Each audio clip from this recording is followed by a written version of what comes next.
नमस्कार प्रेक्षकांनो, तर मालिकेचा काय भन्नाट असा प्रोमो रिलीज झालेला आहे, ज्यामध्ये आपण पाहतो तर काय आजींचा रुद्रावतार आपल्याला बघायला मिळणार आहे. स्वानंदीवरती अन्याय करणाऱ्या या मंदाची आजी कशी मस्ती जिरवते, कशी तिची नांगी ठेचते, हेच आपल्याला या व्हिडिओमध्ये जाणून घ्यायचं आहे.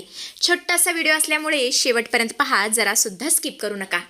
आणि हो, जर तुम्ही या चॅनलला सबस्क्राईब केलं नसेल तर आत्ताच करा, कारण यापुढचे सगळे ट्विस्ट तुम्हाला या चॅनलवरती बघायला मिळणार आहेत. तर आपण पाहतो रूममध्ये सुष्मिता हार वगैरे घालून बघत असते. तेवढ्यातच तिथे मल्लिका येते आणि मल्लिका बोलते, सुष्मिता अगं हा तर आपला पारंपरिक हार आहे ना? तेव्हा सुष्मिता बोलते, हो मॉम लॉ, पण सांगा ना कसा दिसतोय माझ्यावरती, छान दिसतोय ना? तेव्हा मल्लिका बोलते, बात है क्या, अगं खूपच छान दिसतोय. या हारामुळे तुला शोभा नाही तर तुझ्यामुळे या हाराला शोभा आली आहे. तेव्हा सुष्मिता बोलते, mom law thank you so much for the compliment, पण कसं आहे ना, हा हार माझ्यासाठी नाही आहे. हा हार मी माझ्या आईला देणार आहे.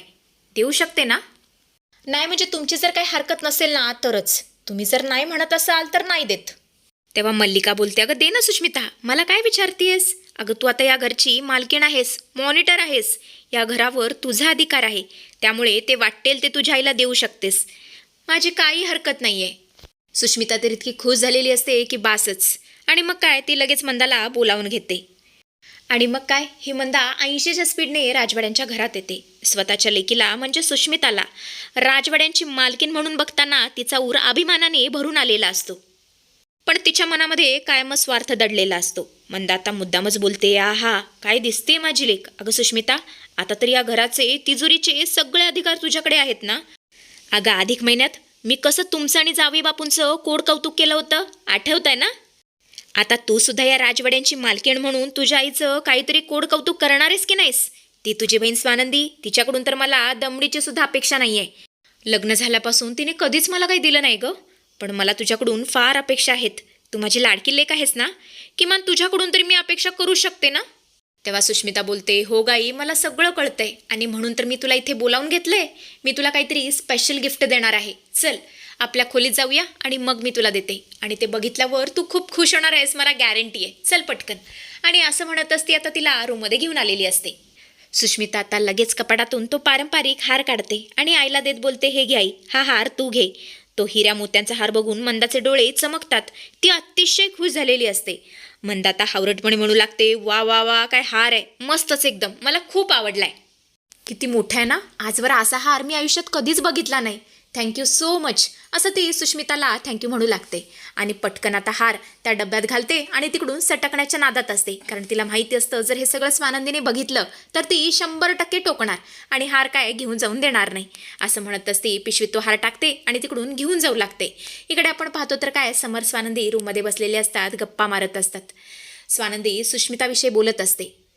तेव्हा समर बोलतो, हे बघा स्वानंदी मॅडम, एका मर्यादेबाहेर आपण कोणालाही कंट्रोल करू शकत नाही, आणि याचा त्रास तुम्ही स्वतःला का करून घेताय? जी चूक मी केली होती माझ्या भावंडांसंदर्भात ती तुम्ही का करताय? आता बघा, अंशू अस्मिता कसे वागतात यांच्यावर तर मी काही नियंत्रण ठेवू शकत नाही, पण आता मी स्वतःला त्रास करून घेणं खूप बंद केलं आहे, त्यामुळे तुम्ही सुद्धा बंद करा आणि सुष्मिताचा जास्त विचार करू नका. इकडे आपण पाहतो तर काय, मंदा आता तिकडून जाणार तेवढ्यातच तिच्या हातातला तो हार खाली पडतो. आणि बरोबर त्याच वेळेला तिथे आजींची एंट्री झालेली असते. आजी तो खाली पडलेला हार उचलतात आणि त्यांचा पारा चढतो. आजी लाल बुंद झालेली असते. ती जोरातच ओरडते, सुष्मिता अगं हा सगळा काय पोरखेळ लावलायस तू? हा तर आपल्या घराण्याचा पारंपरिक हार आहे ना, हा असा कसा काय तू कोणालाही देऊ शकतेस? मला मान्य आहे ती तुझी आई आहे, पण हार तू दुसरं काहीतरी दे ना. पण पारंपरिक हार जो आपण वसा जपत आलाय तू असं कोणालाही देऊ शकत नाहीस. मला हे अजिबात नाही पटलेलं. काल ते भांड्यांचं केलंस आणि आज लगेच हे असं. तेव्हा ही सुष्मिता सुद्धा फारच उर्मटपणे बोलू लागते. ती बोलते, मी का नाही देऊ शकत? मी तर या घरची मालकीण आहे आणि एक छोटंसं गिफ्ट मी माझ्या आईला देऊ शकते. मी एवढा हार तर नक्कीच देऊ शकते. आजवर तिने माझ्यासाठी काय नाही केलं, आणि त्या बदल्यात जर मी तिला एक छोटासा हार दिला तर काय बिघडलं? तसंही जिजूंनी मला 15 दिवसांची मालकीण केलंय, त्यामुळे कोणाला काय द्यायचं याचा निर्णय मीच घेणार. आणि हा सगळा गोंधळ ऐकून तिथे समर आणि स्वानंदी धावत पळत येतात. घडलेला प्रकार बघून दोघांनाही खूप मोठा धक्का बसलेला असतो. स्वानंदीला सुष्मिताचा प्रचंड राग आलेला असतो. स्वानंदी आता ओरडतच बोलते, सुष्मिता अगं कालच एवढं सगळं रामायण घडलं ना, आणि आज तू पुन्हा तीच चूक करतेस? अगं तुला भान आहे का तू काय वागतेस ते? तेव्हा आजी बोलते, थांब स्वानंदी, तिला नको ओरडू. चूक तिची नाहीये, चूक आपली आहे, माझी आहे. समोर बोलतो, आजी अगं हे काय बोलतेस तू? तेव्हा आजी बोलते हो. समर, तू चाव्या द्यायला तयार नव्हतास, पण मी तुला फोर्स केलं. आपणच तिला या घराच्या चाव्या दिल्या ना, तिथेच आपण चुकलो. मला आता चांगलंच कळून चुकलंय की सुष्मिता ही जबाबदारी पेलू शकत नाही. ती फारच अल्लड आहे. तिच्या बहिणीमध्ये म्हणजे स्वानंदीमध्ये जेवढी मॅच्युरिटी आहे ना, तेवढी तिच्यात नाहीच आहे. ती या घरची मालकीण होण्याच्या लायकीचीच नाही आहे. आणि या सगळ्यामध्ये मल्लिका बरोबर हात धुवून घेते. ती बोलते, आई, तुम्हाला असं वाटत नाही का आता या चाव्या एका जाणत्या आणि समजूतदार व्यक्तीकडेच गेल्या पाहिजेत? तेव्हा आजी बोलते, हो, तू अगदी बरोबर बोलतेस. मल्लिकाला असं वाटत असतं की आजी आता तिला चाव्या देणार, त्यामुळे चावी घेण्यासाठी ती हात पुढे करते. मल्लिका तर मनातल्या मनात विचार करते, वा, जे मला पाहिजे होतं तेच घडलं. ही म्हातारी या दोन्ही बहिणींवरती चिडली आहे. म्हणजे मांजरांच्या भांडणामध्ये आता या माकडाचा नक्कीच फायदा होणार. आता मला चाव्या मिळणार. मल्लिका बोलते, आई, त्या चाव्या माझ्याकडे द्या, मी अगदी व्यवस्थित सांभाळून ठेवेन. असं म्हणतच ती हात पुढे करते. पण इथेच खरा ट्विस्ट येतो. आजी सुष्मिताच्या हातातून चाव्या तर हिसकावून घेतात, पण त्या मल्लिकाच्या हातात न देता त्या थेट स्वानंदीच्या हातात सोपवतात. त्या मल्लिकाला बोलतात, हो बाजूला, असं म्हणतच त्या स्वानंदीच्या समोर जातात आणि तिच्या हातामध्ये चाव्या सोपवतात. हे बघून मल्लिकाचं डोकं अक्षरशः फिरलेलं असतं. तिचे सगळे मनसुबे उधळलेले असतात. आजी म्हणत असतात, पोरी, आज मला कळून चुकलंय. या घराला तुझ्यापेक्षा चांगलं अजून दुसरं कोणी सांभाळू शकत नाही. या चाव्या योग्य हाती देण्याची वेळ आलेली आहे. असं म्हणतच त्या स्वानंदीच्या डोक्यावरून प्रेमाने हात फिरू लागतात. पण हे सगळं बघितल्यानंतर मंदा मात्र भयंकर भडकते. मंदा स्वानंदीवर धावून जाते, डोळे वटारते आणि बोलते, स्वानंदी, अगं कसली बहीण आहेस ग तू? अगं बहीण आहेस का वैरण आहेस तू? चेटकीन कुठली, स्वतःच्याच बहिणीचे हक्क काढून घेतेस? नाही नाही, असं मी अजिबात होऊ देणार नाही. माझ्या सुष्मितावरती असा अन्याय मी कधीच होऊ देणार नाही. चल, दे त्या चाव्या तिच्या हातात परत दे, आत्ताच्या आत्ता. मला काहीच ऐकून घ्यायचं नाहीये. असं म्हणतच मंदा बळजबरीने स्वानंदीच्या हातातून चाव्या हिसकावून घेण्याचा प्रयत्न करू लागते.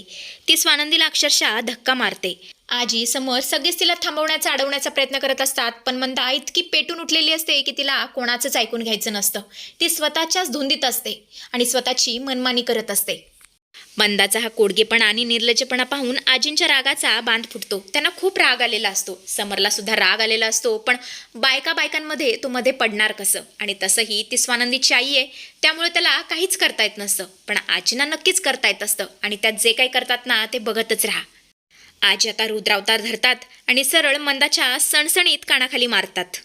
संपूर्ण हॉलमध्ये स्मशान शांतता पसरलेली असते. मंदा गालाला हात लावून शॉकमध्ये उभी असते. आजी आता बोट दाखवून कडक शब्दात सुनावत बोलते, तुझी हिंमत कशी झाली माझ्या सुनेच्या अंगावर हात टाकण्याची? मला मान्य आहे ती तुमची मुलगी आहे, पण त्यापूर्वी ती माझी सून आहे. एकतर स्वतःच्या लेकीला चांगले संस्कार देता आले नाहीत आणि आली मोठी न्याय मागायला. यापुढे जर माझ्या सुनेच्या केसालाही धक्का लावलात ना, तर मी विसरून जाईन की तुम्ही सुष्मिता आणि स्वानंदीच्या आई आहात. त्यामुळे स्वतःच्या हद्दीत राहा आणि हद्दीत राहून वागा. तेव्हा मल्लिका मुद्दाम मंदाची बाजू घेते आणि बोलते, आई, अहो हे काय करताय तुम्ही? पाहुण्यांचा अपमान करताय. तुम्हाला माहिती आहे ते आपल्या विणबाई आहेत, तुम्ही असं त्यांच्याशी नाही वागू शकत. तेव्हा समोर बोलतो, काकू, तू तर शांतच बस, बास झालं तुमचं. स्वानंदी या घरची मोठी सून आहे आणि आजीने घेतलेला निर्णय अंतिम आहे आणि तो सगळ्यांना मान्य करावा लागेल. आणि या सुष्मिताने आज जो काही पोरखेळ केलाय ना, तो पुन्हा मला नको आहे आणि यापुढे या घरची जबाबदारी तिच्याकडे राहू शकत नाही. यापुढे जर तुम्ही दोघींनी स्वानंदीला त्रास देण्याचा प्रयत्न केला तर गाठ माझ्याशी आहे, लक्षात ठेवा. हे सगळं ऐकल्यावर मल्लिका, मंदाकिनी आणि सुष्मिता या तिघींची सुद्धा बोलती बंद झालेली असते. मंदा आपला गाल धरून अपमानाने आणि रडत तिथून निघून जाते, तर सुष्मिता आणि मल्लिका रागाने धुमसत तिथेच उभ्या असतात. तर असा काहीसा जबरदस्त ट्विस्ट आपल्याला येणाऱ्या भागांमध्ये बघायला मिळणार आहे प्रेक्षकांनो, म्हणजे उद्याच्याच भागात. असेच ट्विस्ट बघत राहण्यासाठी आपल्या चॅनलशी कनेक्टेड राहा.